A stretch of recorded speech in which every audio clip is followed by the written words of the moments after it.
Salam komunikasi. Pada kesempatan kuliah demokrasi digital kali ini, kita akan belajar bagaimana teknologi mempengaruhi demokrasi. Di hadapan teman-teman sekalian, sudah tersedia satu tulisan karya Siska Sasmita yang berjudul Demokrasi dalam Bingkai Digital. Tulisan ini akan saya pakai untuk menghantar pembelajaran kita pada kesempatan kali ini, khususnya untuk memahami bagaimana teknologi kemudian mempengaruhi demokrasi. Sebagaimana kita ketahui bahwa teknologi, era yang oleh Alvin Toffler, seorang futurolog, disebut sebagai era informasi, di mana informasi itu menjadi entitas yang sangat penting dalam kehidupan kita sehari-hari. Bahkan informasi inilah yang kemudian memegang kendali atas berbagai kehidupan di sekitar kita. Nah, masyarakat informasi yang dihasilkan oleh kemudian mulai menciptakan apa yang disebut sebagai ruang-ruang publik baru. Dan ruang-ruang publik baru itu kita sebut sebagai ruang publik virtual. Kenapa virtual?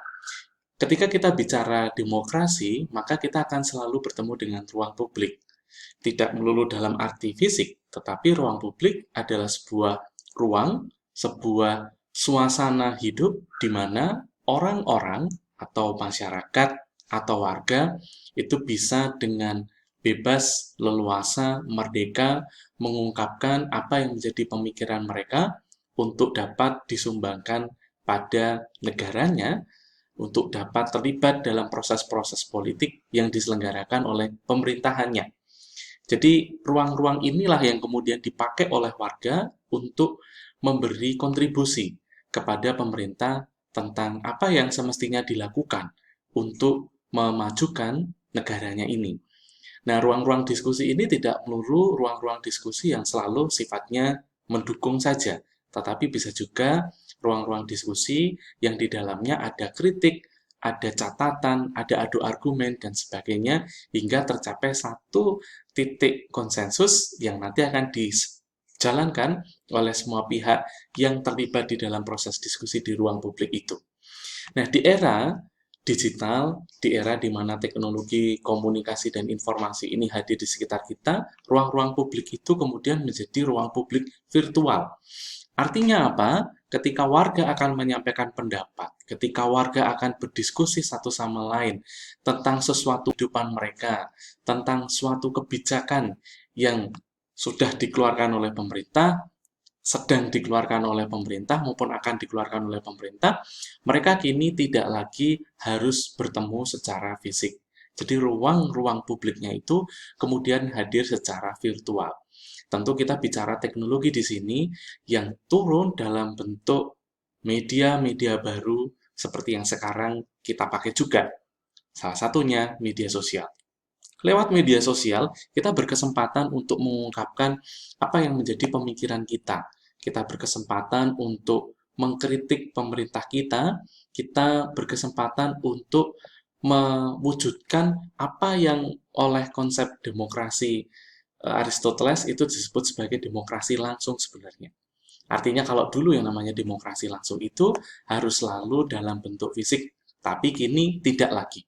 Orang kemudian bisa terlibat secara aktif di dalam sebuah pemerintahan, di dalam sebuah proses politik yang ada di suatu negara, suatu wilayah tertentu, tanpa harus hadir secara fisik, tetapi memanfaatkan teknologi digital.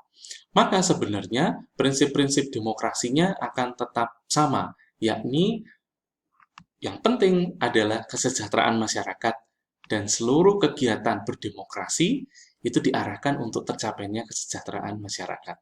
Ingat, kita pernah belajar di awal tentang bagaimana konsolidasi demokrasi itu menjadi penting, teori dari Robert Dahl.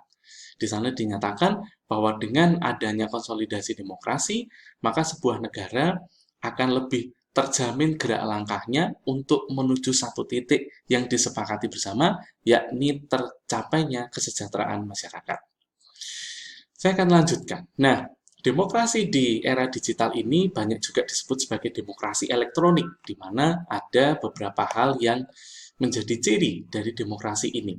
Yang pertama, pusat partai virtual. Nah, ini berarti segala komunikasi partai, kita ingat dalam konsep demokrasi, partai politik menjadi satu entitas yang sangat penting. Nah, di dalam demokrasi digital atau demokrasi elektronik ini, partai ini tidak lagi hadir hanya dalam bentuk fisik, rapat-rapat terbuka, lewat berbagai macam media, luar ruang, sesuatu yang harus dicetak, diprint, dibagikan, supaya apa yang mereka pikirkan dan mereka anggap penting, kemudian bisa diserap oleh warga. Atau sebaliknya, mereka juga bisa menyerap aspirasi dari warga. Kini tidak lagi harus selalu secara fisik, tapi partai bisa hadir dalam bentuk virtual. Maka dari teori Legawi dan Bieber, kita bisa melihat bagaimana kemudian partai politik akan memfungsikan dengan optimal web-web politik mereka, ya, website politik mereka. Kemudian forum, chat, dan peristiwa-peristiwa dibahas melalui media-media online. Nah, ini juga menjadi ciri dari demokrasi elektronik. Karena apa? Karena ketika terjadi sesuatu yang itu menyangkut kepentingan masyarakat, maka ruang publik virtual itu kemudian menjadi sebuah ruang diskusi bagi warga. Dan karena kita bicara entitas virtual di sini, maka segala sesuatunya kemudian dilakukan dengan cara online.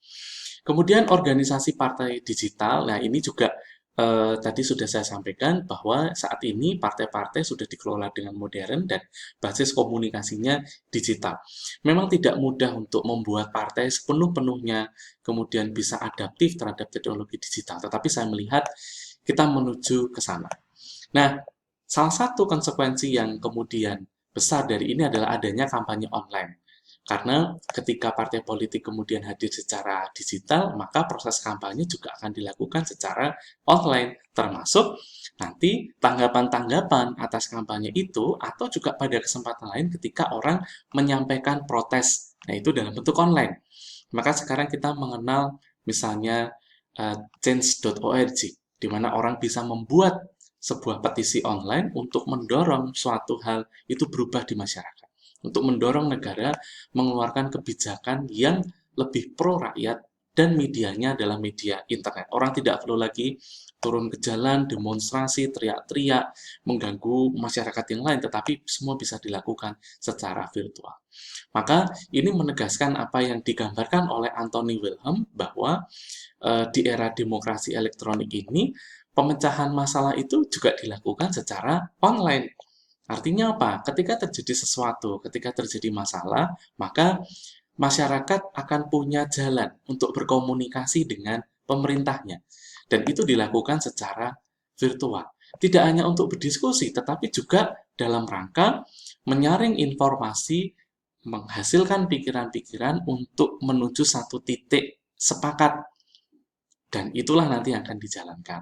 Nah, maka hal-hal ini kemudian mewarnai bagaimana demokrasi ini kemudian berjalan di masa digital ini. Dan pada kesempatan ini kita kemudian juga belajar bahwa demokrasi yang seperti ini akan lebih bisa diterima oleh masyarakat karena sekarang lapisan masyarakat kita kebanyakan adalah generasi X, Y, dan Z yang semua itu sudah terkoneksi dengan dunia digital. Semua sudah terkoneksi dengan internet. Maka bersama-sama kita harus menggerakkan dunia ini, menggerakkan negara ini menuju pada satu proses berdemokrasi yang baru, yakni demokrasi dengan basis teknologi, yakni demokrasi digital. Terima kasih sudah mengikuti penjelasan saya pada kesempatan ini.